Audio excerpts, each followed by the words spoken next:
बिस्मिल्लाहिर्रहमानिर्रहीम। अस्सलाम वालेकुम। Welcome back to my channel. कैसे हैं आप सब? उम्मीद करती हूँ आप खैरियत से होंगे। हम भी अल्हम्दुलिल्लाह खैरियत से हैं। आज मैं आपसे कमर्शियल स्टाइल में मायोनीज़ घर पे बनाना शेयर करूँगी। ये रेसिपी बिल्कुल परफेक्ट है। मैंने वीडियो बहुत छोटी सी बनाई है, इसे फुल वॉच कीजिएगा। अगर वीडियो पसंद है तो इसे लाइक कीजिएगा, मेरे चैनल को सब्सक्राइब कीजिएगा। तो वीडियो स्टार्ट करते हैं। मायोनीज़ बनाने के लिए मैंने लिया है आधा लीटर कुकिंग ऑयल, 2 अंडे, 1 चम्मच चीनी, आधा छोटा चम्मच नमक, आधा छोटा चम्मच काली मिर्चें, 2 से 3 जवे लहसुन के और 2 छोटे चम्मच सिरका। सबसे पहले हमें जो बात याद रखनी है वो ये कि जग बिल्कुल खुश्क हो, इसमें एक भी कतरा पानी मौजूद ना हो। जग का ढक्कन भी बिल्कुल खुश्क हो, बल्कि आपके हाथ भी खुश्क होने चाहिए, वरना मायोनीज़ ख़राब हो सकती है। मायोनीज़ बिल्कुल सही नहीं बनेगी बाज़ार जैसी। तो जग को बिल्कुल आप ड्राई कर लें टिशू के साथ। मैंने जग बिल्कुल खुश्क करके रखा हुआ था। उसमें हम 2 अंडे शामिल कर देंगे, थोड़ा सा नमक शामिल कर देंगे और थोड़ी सी काली मिर्चें, आधा छोटा चम्मच, साथ ही 2 से 3 जवे लहसुन के भी हम साथ ही शामिल कर देंगे, चीनी भी साथ ही और सिरका भी। सारी चीज़ें हम एक साथ शामिल करके तो जग को हम मशीन पे लगा के चलाना शुरू करेंगे। 5 से 7 सेकंड चलाने के बाद हम इसमें ऑयल शामिल करेंगे। ऑयल आप बेशक किसी जग में डाल लें जिसकी थोड़ी सी बारीक नोक हो, किसी बॉटल में डाल लें। मैंने तो उसी पैकेट को लिया और उसको बिल्कुल उसका कोना छोटा सा उसमें बारीक सुराख किया, बिल्कुल छोटा सा कट लगाया ताकि थोड़ा थोड़ा ऑयल निकले। साथ ही हम चलाते जाएंगे और ऊपर से ऑयल शामिल करते जाएंगे। हमने लंबी धार बारीक धार के साथ ऑयल शामिल करना है। थोड़ा थोड़ा ऑयल धार बांध के बिल्कुल उसके अंदर डालना है जग को मुसलसल मशीन को चलते रहना चाहिए। इसमें को आपने रोकना नहीं है बीच में।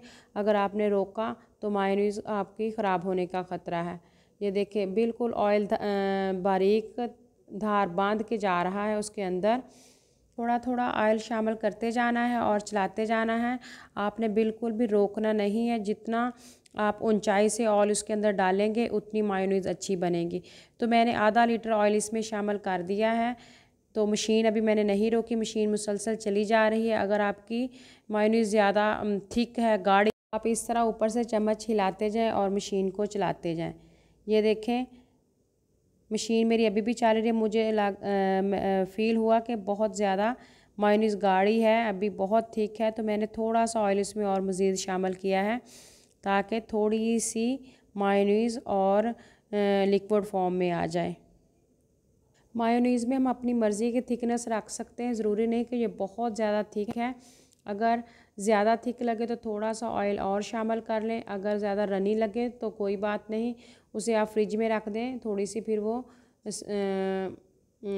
और गाढ़ी हो सकती है फ्रिज में। ये देखें मैं आपको दिखा रही हूँ, ये देखें माशाल्लाह कितनी प्यारी मायोनीज़ बन चुकी है। ये देखें मैं आपको दोबारा बता दूं, 5 मिनट तक ऑयल शामिल करें और मुसलसल ब्लेंडर चलाती जाएं। ज़्यादा ब्लेंड किया बहुत ज़्यादा तो मायोनीज़ पानी भी बन सकती है और वो ज़ाया हो सकती हैं आपकी चीज़ें। बाज़ार वाली मायोनीज़ में आर्टिफिशियल फ्लेवर्स ऐड किए होते हैं। आप घर पे बनाएं बिल्कुल साफ़ सुथरी खालिस। इसे 2 हफ़्ते फ्रिज में बआसानी स्टोर कर सकते हैं। ये 2 हफ़्ते तक चलेगी, बिल्कुल ख़राब नहीं होगी। ये देखें मायोनीज़ का टेक्सचर बिल्कुल बाज़ार जैसे सिल्की स्मूथ ज़बरदस्त। बच्चों को दें पराठे के साथ, जायका भी लाजवाब, बच्चे बहुत शौक़ से खाएंगे, बिल्कुल बाज़ार जैसी समझ के, बल्कि उससे भी ज़्यादा अच्छा टेस्ट है इसका। बच्चों को शवरमे बना के दें, पराठे के साथ दें, किसी भी चीज़ के साथ खाएं, बेहतरीन मायोनीज़ तैयार है। भी एयर टाइट जार में डालकर 2 हफ़्ते फ्रिज में रख के आप इस्तेमाल कर सकते हैं, ये बिल्कुल ख़राब नहीं होगी। इसी के साथ आपसे इजाज़त चाहती हूँ, मिलूँगी नेक्स्ट व्लॉग में। दुआ में याद रखिएगा। अल्लाह हाफिज़।